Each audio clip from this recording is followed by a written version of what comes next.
હમણાં મારા એક બા મને પૂછતા હતા, એક બેન, કે આપણે મંદિરેથી જે પોટલી મળે છે ચોખાની નિર્વાણની, એને શું કરવાનું? એને લઈને અમુક જણા એવું કહે છે કે લઈને એને બીજા દિવસે 11 પછી ભાતમાં નાખીને 2 દાણા પછી એ ભાત ખાવાનો.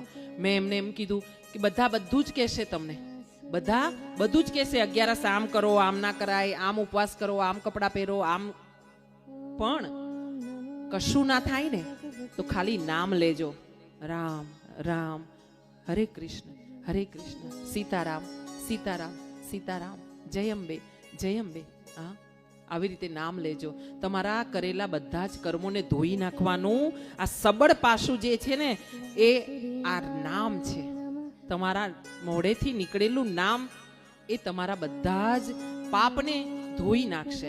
બાકી બીજો કોઈ રસ્તો, શોર્ટકટ અહીંયા હવે નથી. તમે દાન કરશો ને તો દાન કર્યા પછી તમારું ધન છે ને એ લક્ષ્મી થશે અને તમને એનાથી થોડું ઘણું ભૌતિક સુખ મળશે. પણ તમે નામ લેશો ને તો નામ લીધા પછી આ જેટલા કલાક તમે અહીંયા બેઠા છો ને એ તમારા નામ લીધા પછી તમારા પાપ ધોવાશે.